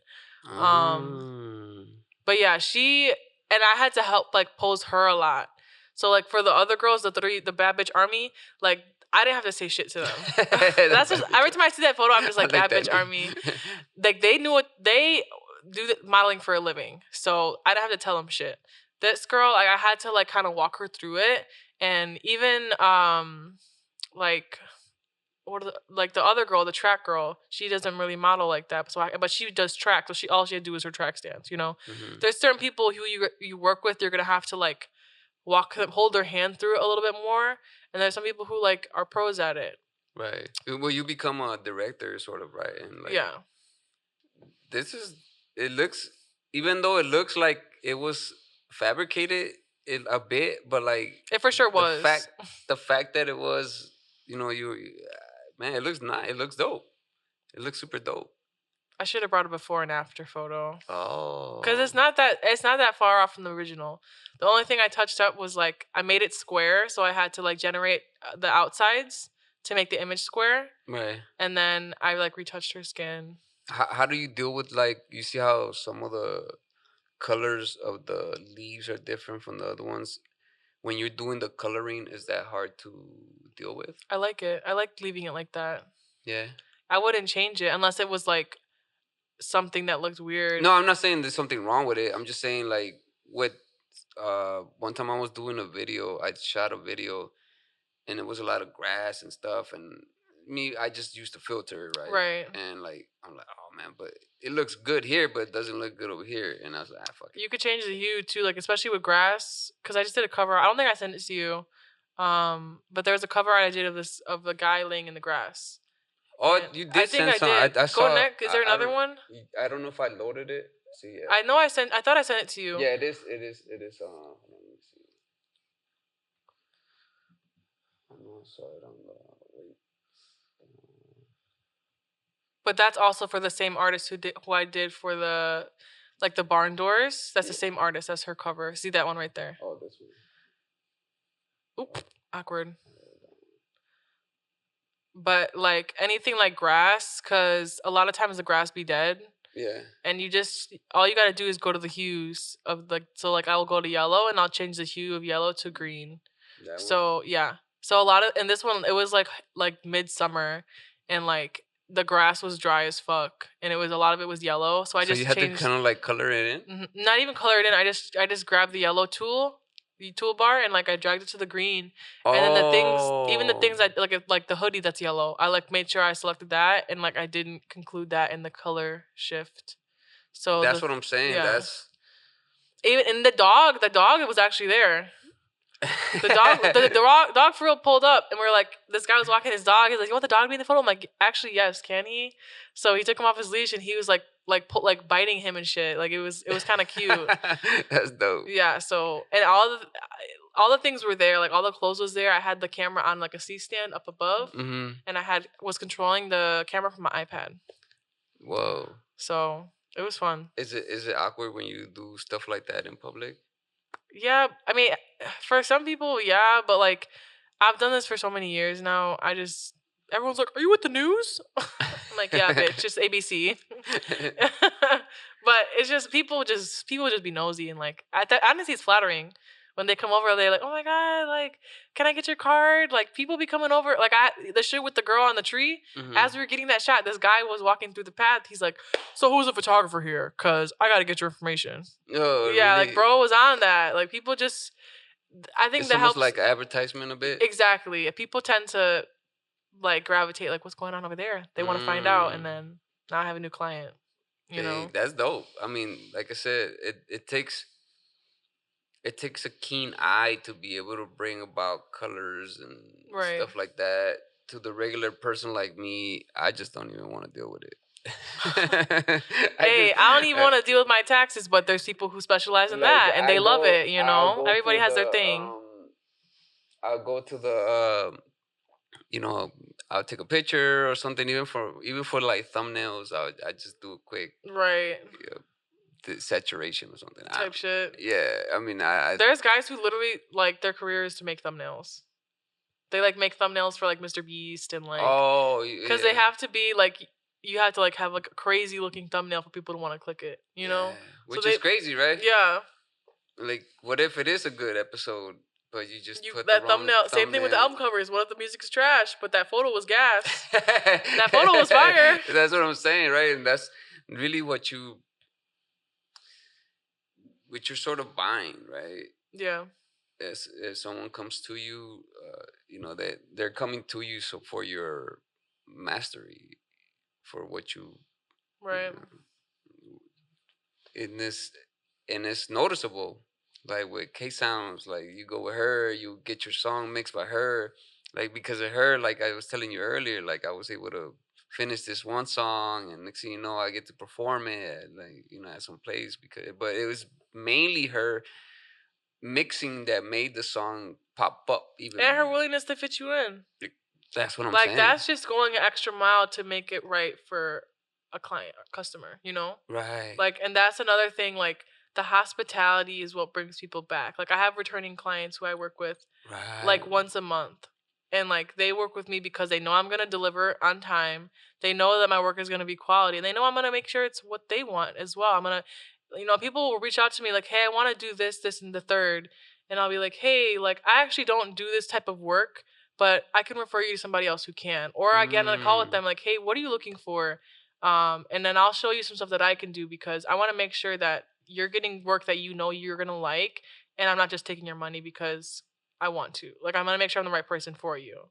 And when people take consultations or take inquiries that they might not be like qualified for, they just do it because they want the money. And then now they're dealing with people who are pissed off at them, or they're dealing with a lawsuit. Like, that's not worth it. At the end of the day, I'd rather put people on than take money that I know is not meant for me. Exactly. Exactly. You know? And when I do that, when you do that, the client respects you more. You know, people respect you more when you're honest with them. Yeah, if you were able to be honest with yourself, like, look, I don't know if I could do that, but I got you. Yeah. If you're able to say that, and then that helps you because karma is a thing, right? Yeah. People are gonna do that for you too. Right. They're gonna like refer you.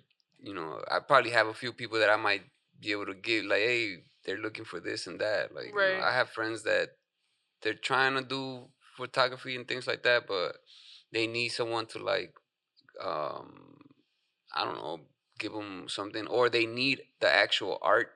And I don't know too many people that do it. Now I know you, and I could be like, hey, try hers, hit her up. Or even like, because I'll get people who are like, oh, I want to do black and white and I want to do this type of style. Like, well, this is not really my style. This is my style. I show them, if you like it, we can do it, but I can't really do something. Like, I had a shoot a few years back. They wanted like super unedited stuff that looked like it was taken on an iPhone. And I was like, well, this is what my works look like. And like, yeah, no, I love your work. Did the whole shoot. They ended up not liking any of the photos I took. Are you serious? Or they didn't like the way I edited them. And then I was like, okay. And then they're like, well, can I get the raws? And I was like, sure, you could buy them. They ended up buying the raws, and they edited them themselves, and they made them look like super blurry, super like grainy, because that's what they wanted. But like, I just don't produce that type of work. But like, people want a specific thing, and like, I'm gonna let them know, like, this is a specific thing that I produce. If you don't like it, then here's someone that might work for you. Right. Instead of saying, dealing yeah, with I that. do it. Yeah. Because I don't want to deal with that. I got you. And then if they're not gonna like it, they're just not gonna like it. Yeah. And that, like I said, that there's such a thing as a karma too, because you telling people about other people, it helps you too. It helps you grow, and it helps everyone, which is a little bit of how we were talking about the political stuff. If we all help each other, this could be so fucking amazing. Right. We could have so much fun out here. Facts. You know what I'm saying? Yeah. Like, and even with customers, it's almost like the dating. Like, you want to be honest with them right off the bat. Right, all this wishy-washy shit. You don't want to be bullshitting. So, like, here's the invoice. Here's the terms and conditions. Please read it through before you continue. With anything in life, you have to be upfront with everybody. That's 100. And if you're trying to do all this runaround, like, what are you on? I think eventually people catch on to that, though, right? In what way? If you're bullshitting, it'd be like in a professional way or in a relationship way? Professional or relationship. I think there's a somewhat of an ignorance too. Like, some people don't know. Like, I tell people, like, I tell like other photographers, like, hey, yeah, this is what my invoices have. They're like, really? You put that on there? And I'm like, yeah, because if you give them the photos and they're like, I thought I was gonna get 50 photos, but why did I only get 10? You have to put everything on paper, because people are not going to take your word for it. You have to make sure everything is there. The delivery time is 1 week. This is how many photos you're gonna get. You don't get all the raws. Like, you have to put all the information, so they can't come around and say, well, I thought I was gonna get this, or I thought you were gonna be loyal. Like, you have to be honest with people in any environment you're in. Yeah, that's true. Because you're gonna face the consequences if you're not. That's so true. That's what it goes with dating and because you can't keep up a facade for so long. No, you can't. Like, it's too hard. Even let's just pretend, right? Like, hey, whatever, right? And I tell you that I could fly, and you're like, in your dreams, right? Exactly. Right. But am I gonna be able to prove that? Right. No. But actions speak louder than words. Just saying. Yes, in everything, everything, and that's why I was saying with professional or with dating, always live in the truth. Always, it makes things so easy for everyone. Right. I've gotten off with like a ticket with police officers by just being honest. But also, part of that might be my white privilege, and I'm a woman. So, but still, when you're straight up like, yeah, I know I was speeding. Or I know my shit's expired. Oh, okay. They're like, okay, well, as long as you know and you're gonna take care of it, then Like, I've had an expired... He pulled me over one time for an expired plate. I'm like, I know I'm literally on the way right now to get that shit renewed. He's like, oh, okay, bet. Was not doing that shit. But, like, even tickets, like, like, parking tickets. Like, I've gotten a parking ticket written off because I actually... They gave me a ticket for my sticker on your license plate. You have a sticker that you're supposed to get renewed. Yeah. And I actually had gotten it like the next day, and I brought that when I went to go contest a ticket. And he's like, "Since you got it, I'll take the ticket off." Oh, well, like academic honesty, bro. It's gotta be honest with everything. Honesty is the best policy, right? Yeah. And it goes with everything. Yeah. It really does. And I mean, I just don't believe that if you don't really do that with life or yourself, they'll always be lying to themselves. They say, I'm him, but you're unemployed. That's so true. You live with your mama. That's so true. You don't clean after yourself. That's so true. I've always said this. I don't think I've said this on the show, but I've said this, that if you could lie to yourself, you're already crazy. I mean, I think there's a point. There's like also like you should have confidence in yourself. So like you should like feel good about yourself and like think that you're like the shit. But also like you have to be real with yourself and like always be hungry for more. But there's a difference, right? Yeah. There's a difference. You know, I'm confident in the stuff I do, but I'm also aware of how I look. Yeah, like you're not delusional. That's why I was like, I've woken up looking like a monkey, you know? Like, bro, you ever watch Dr. Phil? Like people on there be delusional, you know? Right. Like they think like some people just don't understand like the truth. Or like they don't know how to face the truth. They can't face the truth. Yeah. Yeah, and it coincides with everything, with life. I just believe it's age. With age, you start recognizing those things. Or you don't. And if you don't, you become that hard-headed person that no one wants to be around. No, 100%. Like I've ran into a lot of older people who think they know everything. And they're stuck in their ways, right? Yeah, they don't want to change. Like people don't want to change their diet just to not die.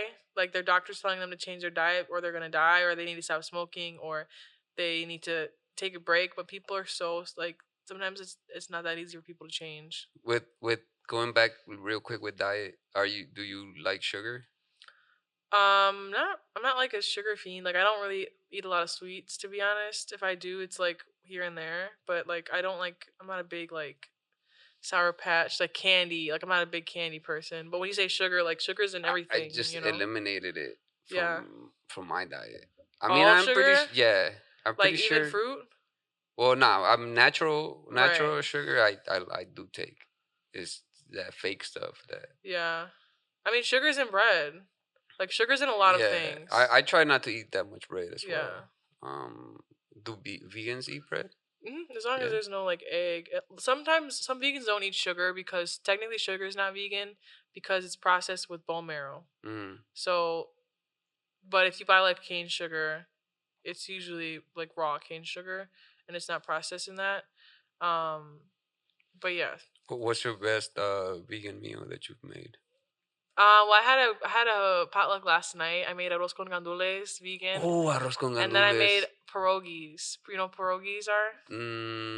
I've heard pierogi. It's like basically a Polish empanada. Oh, really? It's like a dumpling mixed with a empanada, but inside is like basically what I put in it, because a lot of Polish people put cheese or meat. I put mushrooms. It's basically mashed potatoes with mushrooms and onions and garlic. So it's like, and then I wrap it up, boil it, pan fry it, and I top it with like a buttery. That sounds good as hell. And that's a vegan feel? Yeah, I made it from home. So yeah. Oh, that sounds fire. If you buy it from the store, it probably has egg in it or probably has whatever. That sounds fucking fire. But it takes a long time to make. That should take me like 4 hours.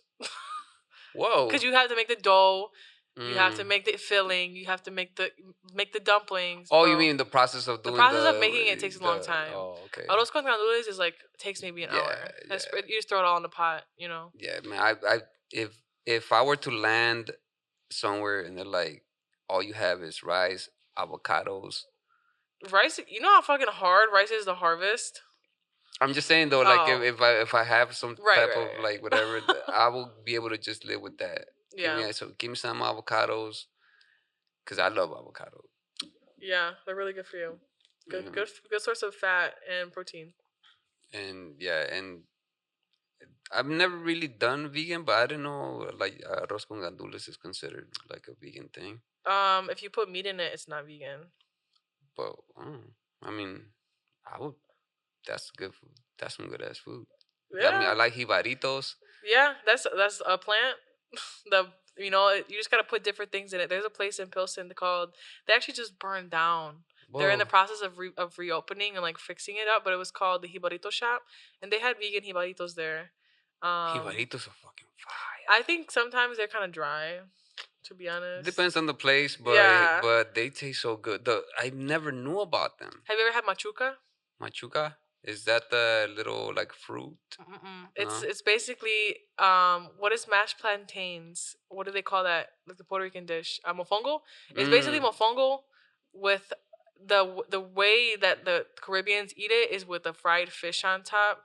But I just excluded that, and it's basically mofongo with like a seasoned coconut sauce on top. It's so fucking good. I love that shit. Once I had that from this Caribbean spot, it was vegan. And they had a fried eggplant on top. Ooh. And I started making it at home. I don't know how to fry eggplants. I just had it with the sauce. That shit a little too advanced for me. It's almost like you could insult someone with that, like you mofongo. Right. It's kind of like an insult, but I actually don't know what it means. But that sounds fire. Yeah. That sounds. But it was machuca. That's what it's called. Machuca. There's a song. There's a song called Machuca too. Oh really? Yeah. You know how to make that too though? Machuca? Yeah. Yeah, I made it at home without the eggplant because I don't know how to fry eggplant. But there's a lot of food. Like I grew up eating a lot of Mexican food and like Polish food because the dad that raised me is Mexican. He made a lot of Mexican food. My mom made a lot of Polish food. And a big part of those diets were meat and cheese. Yeah. And seeing how my family's health was, I was like, I don't want this for myself. So I cut it out, but I still like learn how to make all those dishes, just making them vegan. Yeah. You know? It is so true, that statement of being aware of your diet is so true. Whether you eat meat or not, I mean, it that's a debate that could go on forever, but even when you're eating meat, make sure you're eating good meat. Right. Don't just because you go to McDonald's or some Burger King. Big Mac. I haven't had a Big Mac since I was like 17. Whoa.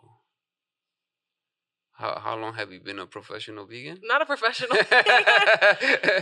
I've had like vegan Big Macs though.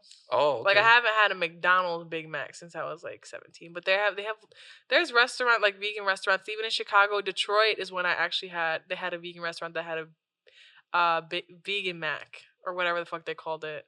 It's like the same shit, just the meat is plant-based. You're making me want to try vegan. You might like it. You might be surprised. You're making me want to try a lot of the vegan food. I mean, I can't really tell the difference anymore because I've been vegan for so long. But a lot of people say like they feel lighter after they eat a vegan meal. Obviously, there's vegan junk food. Like Oreos are vegan. You know, a lot of chips are vegan. That's junk food. But when you're making like a Whole Foods plant-based meal, it has too much sugar for me. Yeah, like if you're just sauteing vegetables, like veggie fajitas, like with like a taco, like that shit, good as fuck for you. Rice, beans, like a jibarito one. I think not you plotting your next meal. Yeah, I'm telling you, like you got me thinking, like, whoa, that is vegan. Like as long as there's no meat and no cheese. Like a jibarito, just a jibarito with some rice and some gandules.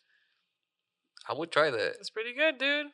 But a lot of it, I will say, like, I had to learn how to cook because a lot of the store-bought shit is not going to be vegan. Yeah. You have to, like, customize it for yourself. And I'm sure you already know that because you're sugar-free, so you have to make a lot of your own shit. You can't just buy stuff in the freezer section, you know? I like making food, period. Yeah. I just like the whole... Food is like an art, too. Exactly. It's like an art. It's just like taking pictures. It's like writing a song. Sometimes you're in that. It's a love language. It is, and it feels so good when you make food for someone else. Bro, I had a potluck yesterday at my crib, and I had made the pierogies, the rice, and I had made focaccia. Do you know what focaccia is? No. Focaccia bread. It's like bread that has dimples in it, and you have like tomatoes in it sometimes. I might have seen it. Do they bro, serve it? Everybody was like, "This shit good as fuck." Yeah. I was like, I'm like, you're gonna have to make some one day, and I'm gonna have to. You're gonna have to. But it's like it feels good to like again back to like making people feel good about themselves in my career. Like you have to be a people pleaser. I love being a people pleaser for me personally. So I love to make people feel happy and like feel like they were heard or seen or taken care of. So well, you do have this like aura about you, like where it's merch. I got aura. It's like a good like a you feel good around you. You know what I'm saying? Thanks. Like so. The way you are, just like you are funny as hell. Thank you. That's just like Thank you. I'm pretty sure that helps you out in the dating game because intelligence. To me, like what attracts me about you. I mean, I'm not saying that whatever. But I'm just saying like if that would be your intelligence and the fact that you're an artist, like that's so fucking dope because you have a mind. And a mind and at the end of the day the physical is physical, right? But when you could talk to someone really dope, because if you're gonna grow old with somebody, like we just gonna sit here and look at each other, right? Like how we gonna talk? Exactly. But when you with someone that has a drive like yourself, like that's why I love meeting people like you. Thanks. You know what I'm saying? Like it motivates me. Like people Good. like you, yeah, people yeah, like I'm you. glad to hear that. Like people like you motivate me because you have become a master of your thing. I agree with that statement because there's homies who are in my career who I barely see, but every time we link up, like you have friends, you're all busy, we can't waste each other's time. When I link up with those specific friends, every time we hang out, we always just get motivated as fuck. Or we get like, let's just create some shit. It's my photographer homies that I be with. And we're all busy making money, doing our shit. But every time I link up with them, we be in that bitch. But that, like I said. You good? You cut off? I don't know what happened. Oh, no, it's good.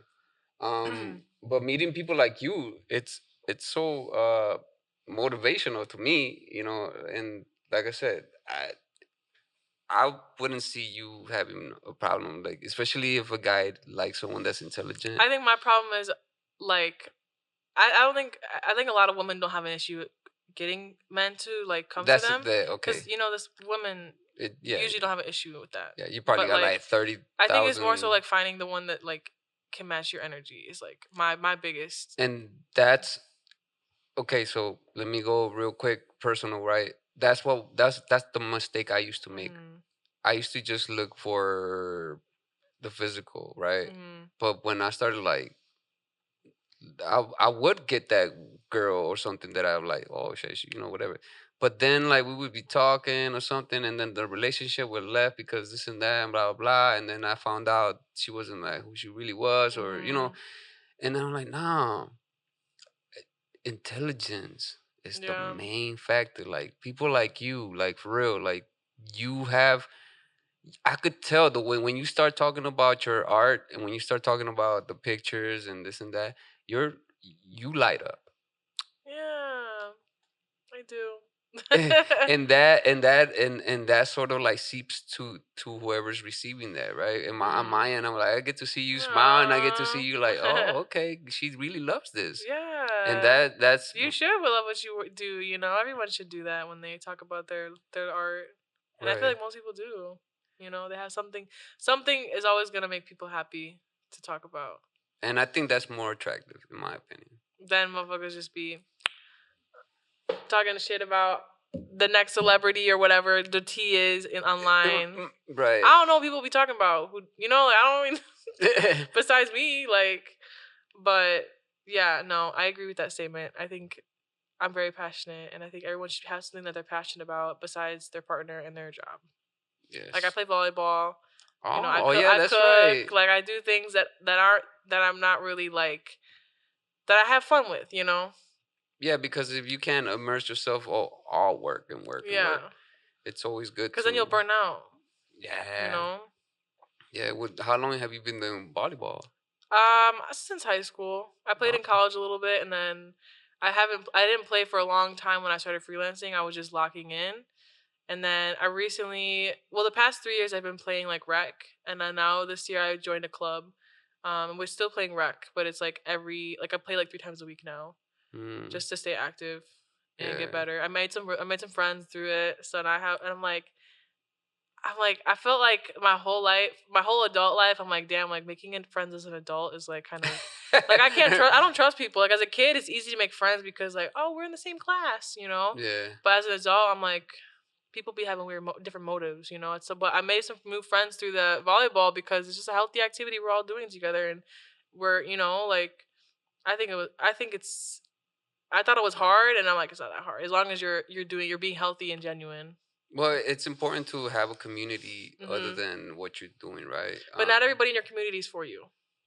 That's true. Because I was a part of a large community when I first moved to Chicago, and like it wasn't for me. Like I loved everybody there, but like not everybody there was like having that same drive as me. Not just a partner, but the people you hang around with should have the same motivation as you. And like I feel like a lot of people had a lower vibration than me, and I couldn't be around them. Yeah. But like I still cared about them. I felt like I needed someone who was a little. That's so true. It's crazy how wise you are, like for real, and that is so true, right? But and also like having a physical community, right? Because I started doing MMA, and when I go to that gym, it's all love, man. They're whooping my ass. Everybody's trying to, yeah. They're whooping my ass, but then at the end of the day, when we're done and like, you know, you just did all that body slamming these, boom, boom, but then you feel so damn good. My homie that does jujitsu would say the same thing. Like, it's the most respectful people, even though they're busting your shit. Yeah, they are so respectful. They got me like in this thing, and then they got me down, and like, and like you tap out whatever, right. and then but then once you're done, you feel so it's good. It's like how dogs be fighting. They know when to stop. Right, and you miss it. Yeah. And I'm pretty sure that's what happens to you. Like it's a body experience because you're disconnected from the phone. You're disconnected from you disconnect from your thoughts. Yeah. Because you have to be in the moment. That's something that we don't appreciate either. Being in the moment is so fucking precious. Right. Because you either worrying about the past or you're worrying about what's going to happen in the future. And that just causes so much anxiety. That's facts. That's very true. But when you're in the moment, when you're playing volleyball, when you're getting your ass whooped by some dude or whatever, crazy. You can't think of nothing else other than that. Yeah. It's fun. And for volleyball, I just like playing with the team. Like you have to really communicate with each other, and like everyone's so supportive. Like even if we fuck up, like it's okay, we're gonna get it next time. Like and volleyball is funny to me because like I love volleyball, but the funniest part about volleyball is like after every volley, everybody just be like it's always high fives, and you have to give everybody a fucking high five, or you look like you look crazy. Like everybody has to give after every volley. Like that's custom.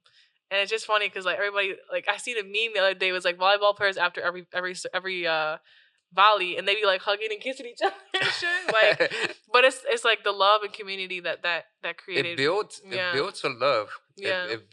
We all need that. Yeah. Whether it's a partner, whether it's work, we all need that little bit of love. Those little bit of bits. If we had them in a pill, that shit would sell out. Fucking blue and the red pill. What you talking about? But I just gotta say, like, thank you so much for like being here for real, for like allowing me to just get to know you and get to know the real you. I already admire you as a person, like as an artist. But like now I'm like, man, you really, you really are here, like for real. You're like on a higher vibration and like thinking wise. As an artist and stuff like that. Thank you for having me, and I appreciate that. And so before every podcast, I usually do a freestyle. Okay. You don't freestyle, right? No. Fuck no. So that's pretty much how we're gonna end the podcast. Okay. And so here we go. See, hopefully. Oh my god, I'm excited. Let's see how it goes.